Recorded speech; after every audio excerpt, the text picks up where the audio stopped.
but perhaps most important is the way he did it.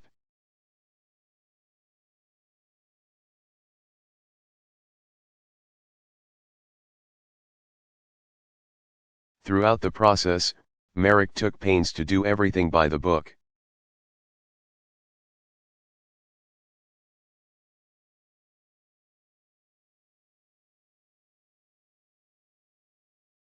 When people offered to turn over evidence voluntarily, he refused.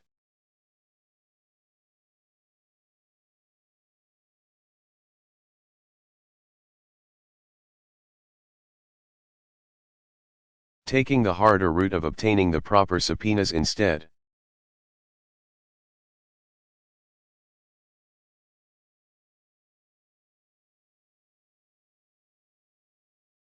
Because Merrick would take no chances that someone who murdered innocent Americans might go free on a technicality.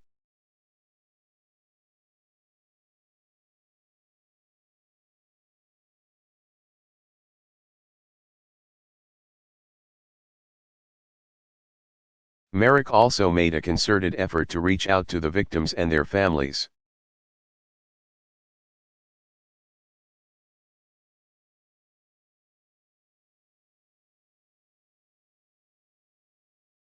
Updating them frequently on the case's progress.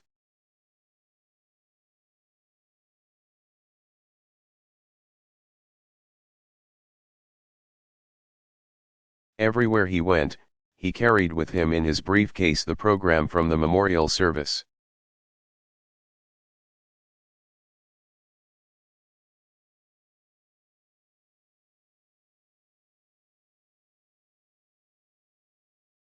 With each of the victims' names inside a constant, searing reminder of why he had to succeed.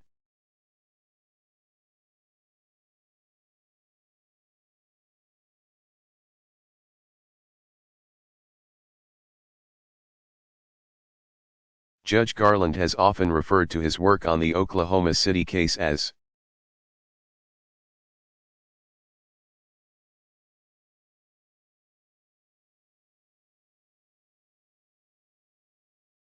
and I quote, "the most important thing I have ever done in my life."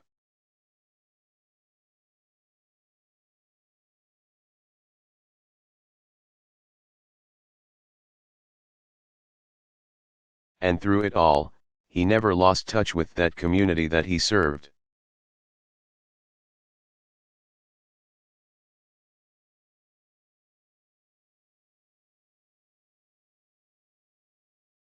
It's no surprise then, that soon after his work in Oklahoma City,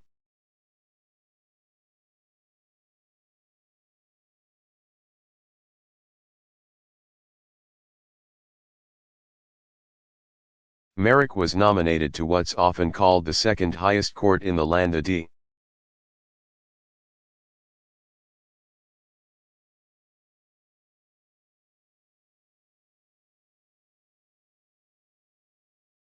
Circuit Court. During that process, during that confirmation process,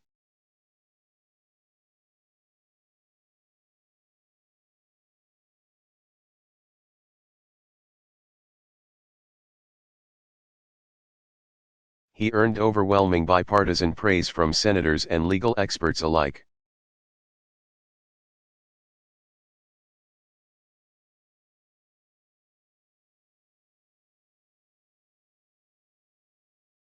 Republican Senator Orrin Hatch,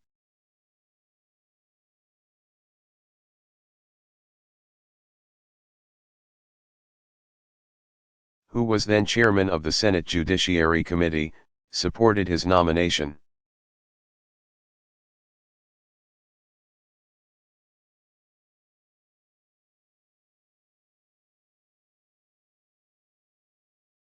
Back then, he said, "In all honesty, I would like to see one person come to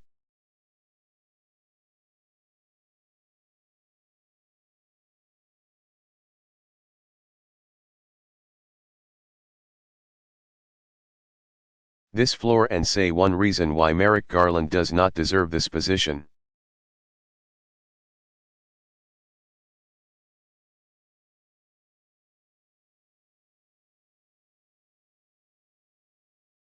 He actually accused fellow Senate Republicans trying to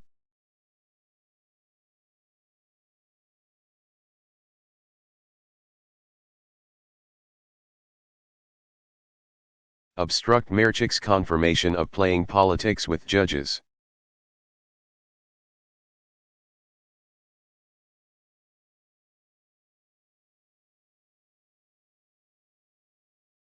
And he has since said that Judge Garland would be a consensus nominee for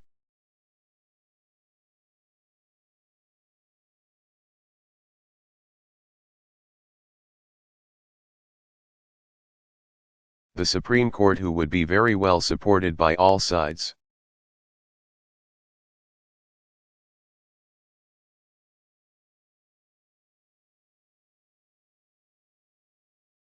And there would be no question Merrick would be confirmed with bipartisan support.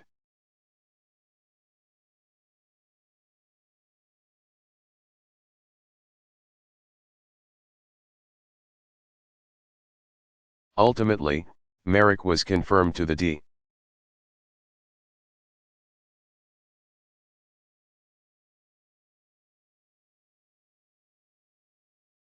C Circuit, the second highest court in the land.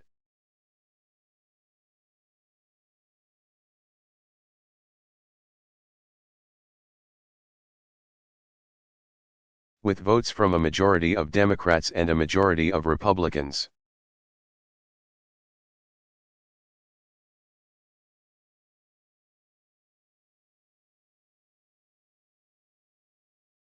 Three years ago, he was elevated to Chief Judge. And in his 19 years on the D.C. Circuit,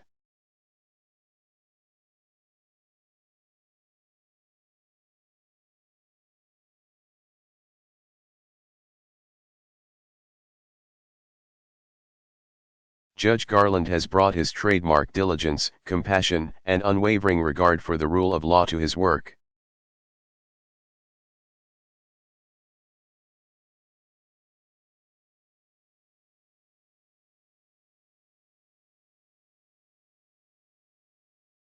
On a circuit court known for strong-minded judges on both ends of the spectrum,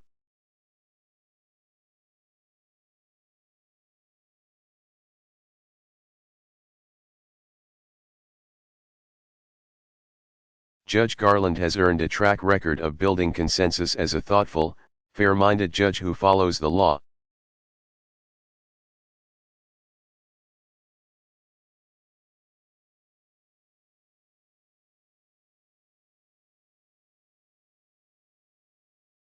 He's shown a rare ability to bring together odd couples, assemble unlikely coalitions.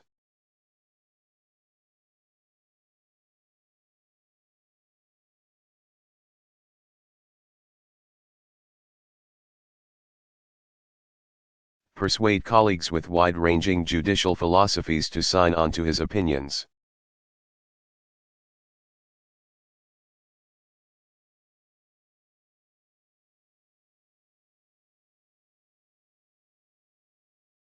And this record on the bench speaks, I believe, to Judge Garland's fundamental temperament.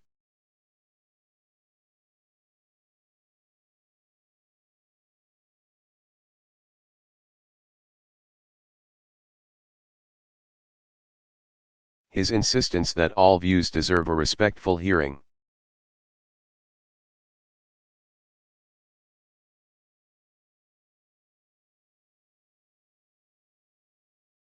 His habit, to borrow a phrase from former Justice John Paul Stevens,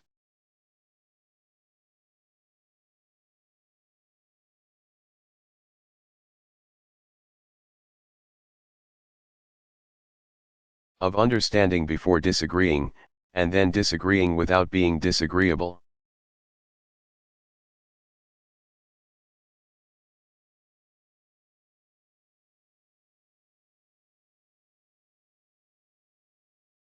It speaks to his ability to persuade, to respond to the concerns of others.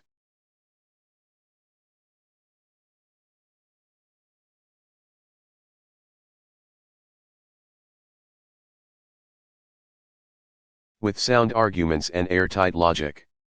As his former colleague on the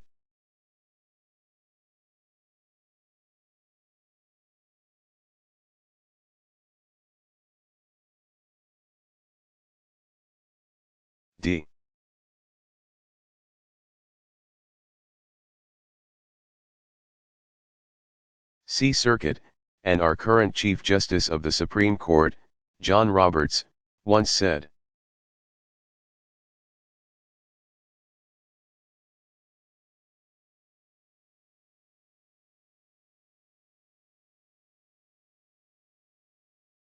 Anytime Judge Garland disagrees, you know you're in a difficult area.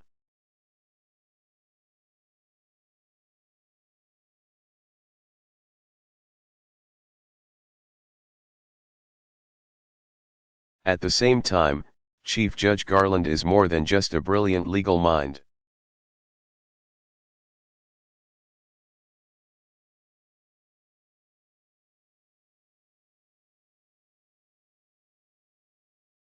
He's someone who has a keen understanding that justice is about more than abstract legal theory.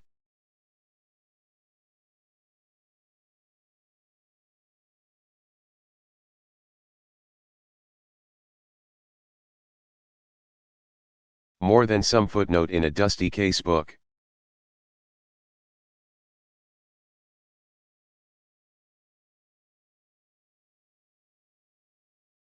His life experience, his experience in places like Oklahoma City.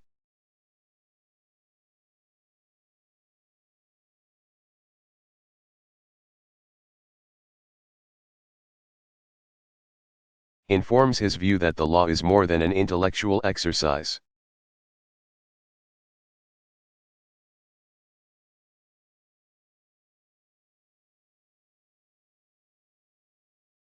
He understands the way law affects the daily reality of people's lives in a big,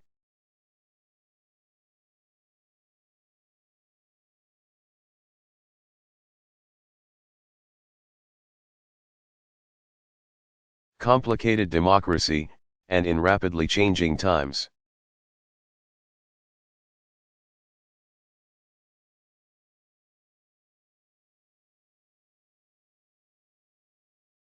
And throughout his jurisprudence runs a common thread, a dedication to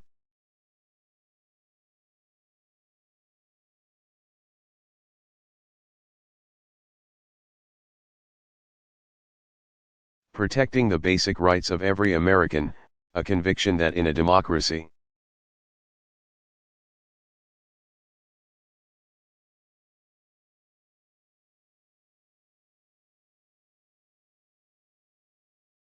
powerful voices must not be allowed to drown out the voices of everyday Americans.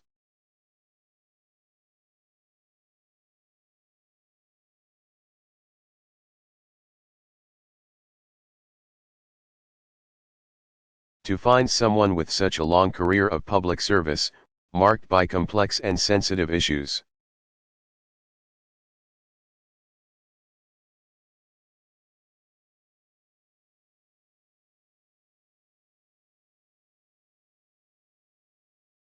To find someone who just about everyone not only respects, but genuinely likes, that is rare.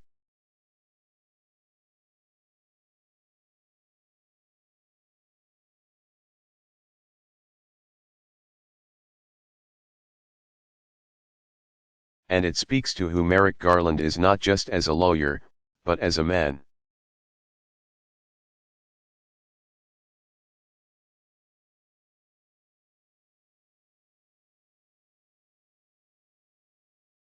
People respect the way he treats others, his genuine courtesy.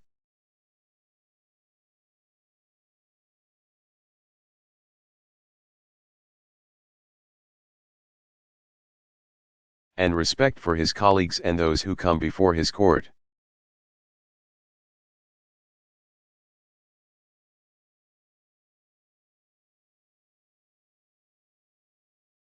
They admire his civic-mindedness, mentoring his clerks throughout their careers.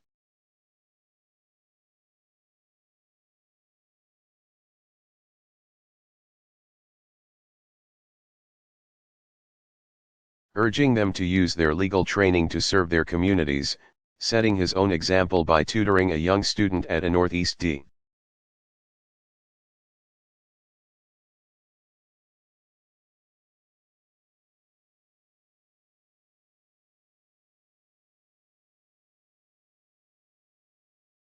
C elementary school each year for the past 18 years.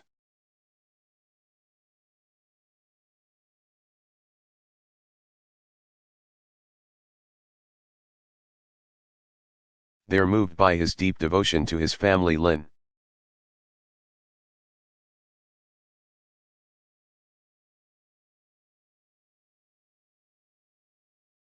His wife of nearly 30 years, and their two daughters, Becky and Jessie.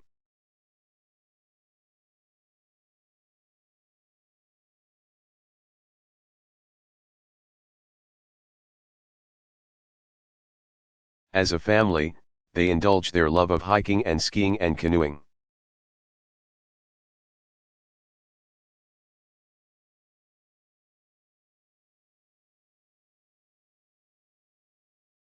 And their love of America by visiting our national parks.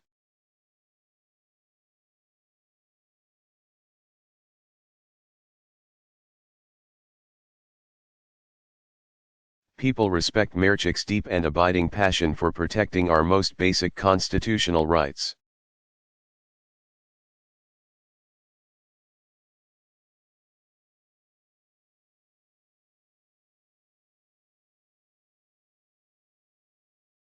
It's a passion, I'm told, that manifested itself at an early age.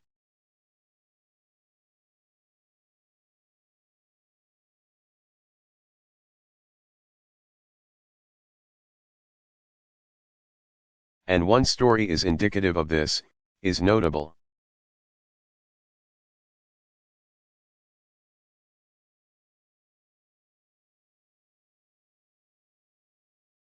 As valedictorian of his high school class, he had to deliver a commencement address.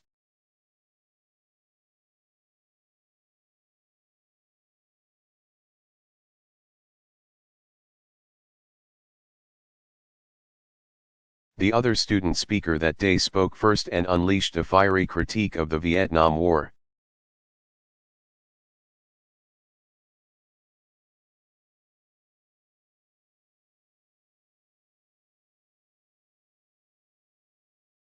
Fearing the controversy that might result, several parents decided to unplug the sound system.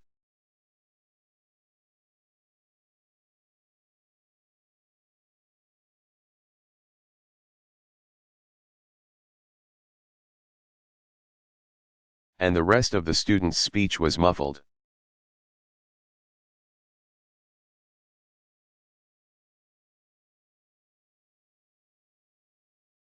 And Merrick didn't necessarily agree with the tone of his classmates' remarks.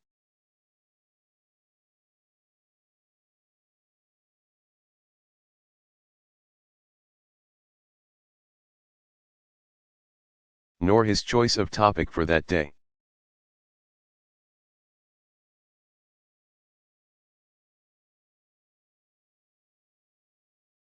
But stirred by the sight of a fellow student's voice being silenced.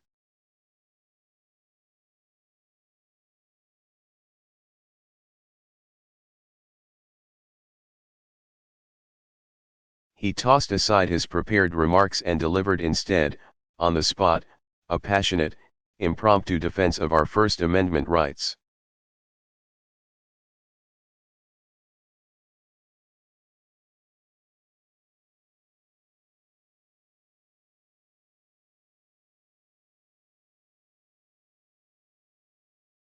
It was the beginning of a lifelong career as a lawyer.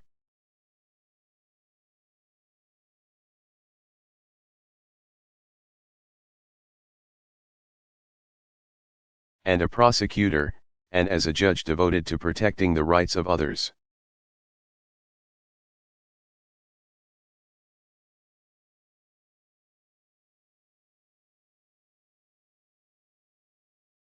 And he has done that work with decency and humanity and common sense, and a common touch.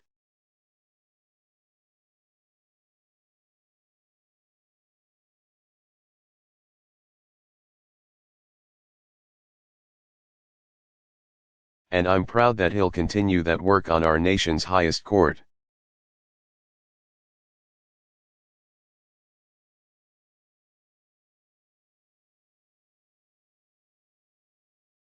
I said I would take this process seriously and I did.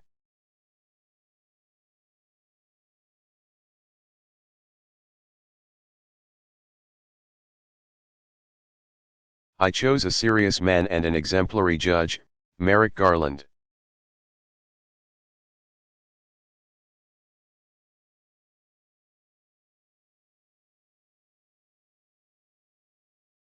Over my 7 years as president, in all my conversations with senators from both parties in which I asked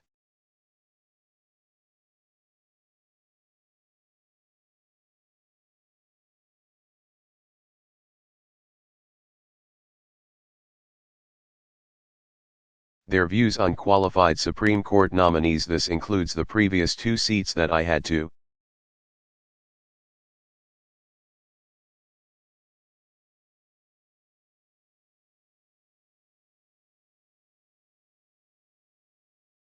fill, the one name that has come up repeatedly, from Republicans and Democrats alike, is Merrick Garland.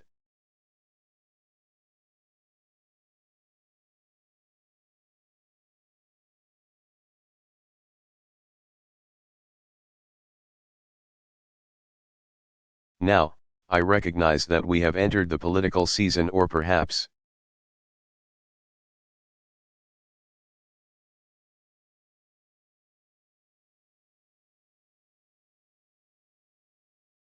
these days it never ends, a political season that is even noisier and more volatile than usual.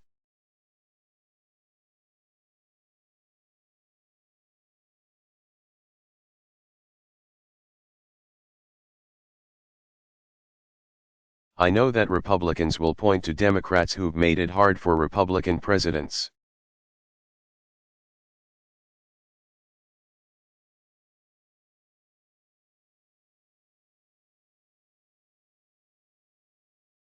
To get their nominees confirmed.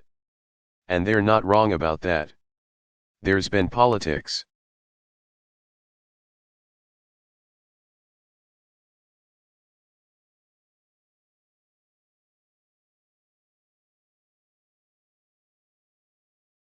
involved in nominations in the past. Although it should be pointed out that, in each of those instances,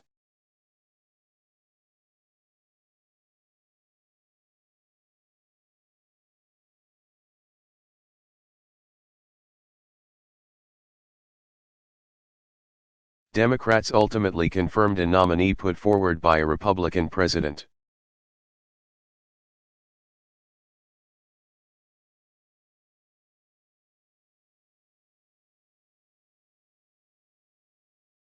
I also know that because of Justice Scalia's outsized role on the court and in American law,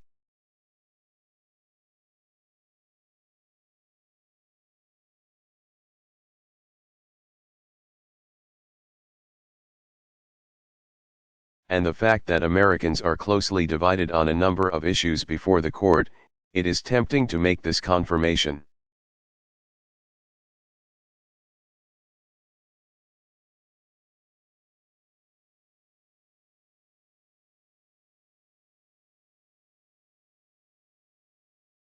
Process simply an extension of our divided politics, the squabbling that's going on in the news every day.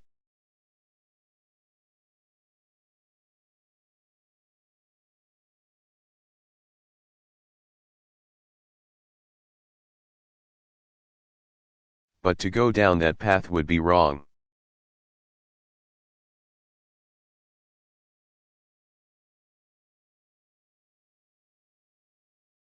It would be a betrayal of our best traditions, and a betrayal of the vision of our founding documents.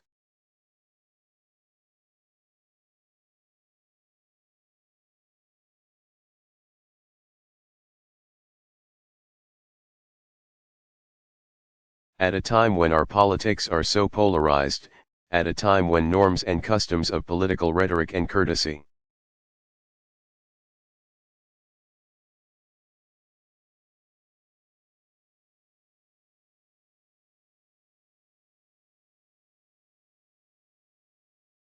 and comedy are so often treated like they're disposable, this is precisely the time when we should play it straight.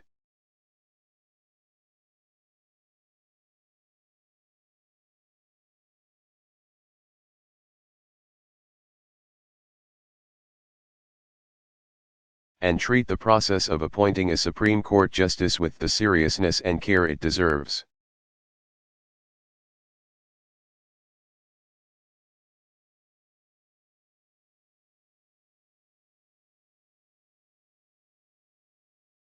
Because our Supreme Court really is unique. It's supposed to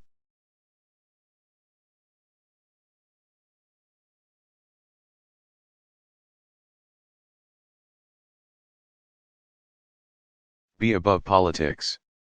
It has to be. And it should stay that way.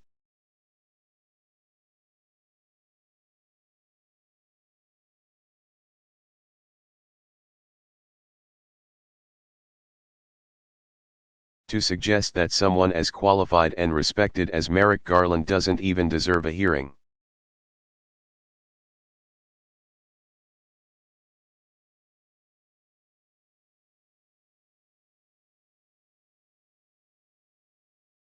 Let alone an up or down vote, to join an institution as important as our Supreme Court.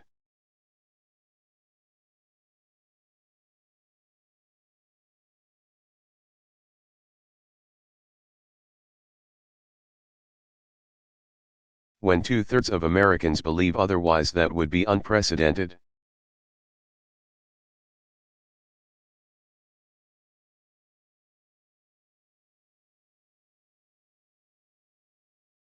To suggest that someone who has served his country with honor and dignity,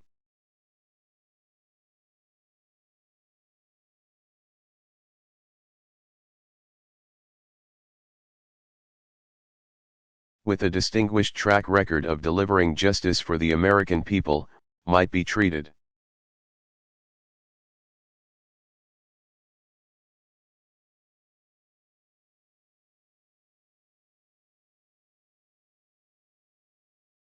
as one Republican leader stated, as a political piñata that can't be right.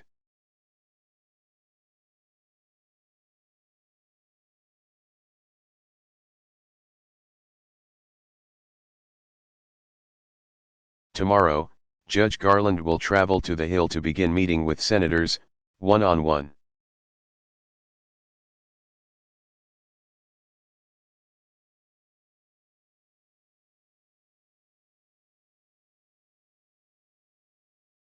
I simply ask Republicans in the Senate to give him a fair hearing, and then an up or down vote.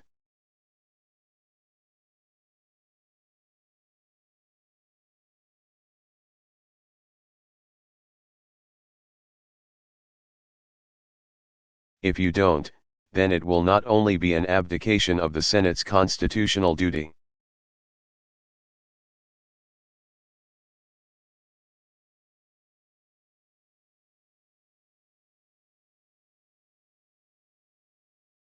It will indicate a process for nominating and confirming judges that is beyond repair.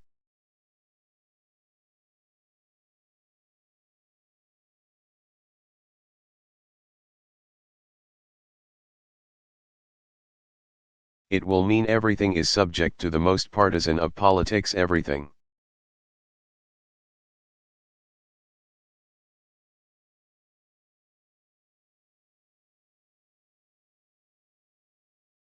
It will provoke an endless cycle of more tit for tat, and make it increasingly impossible for any president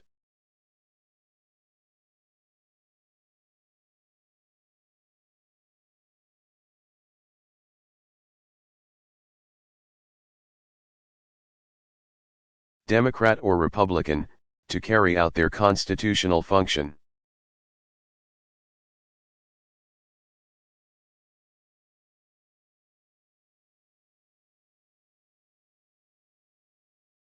The reputation of the Supreme Court will inevitably suffer.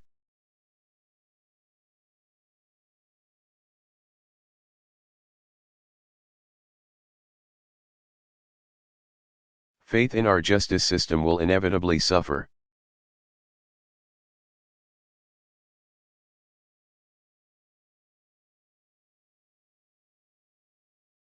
Our democracy will ultimately suffer, as well.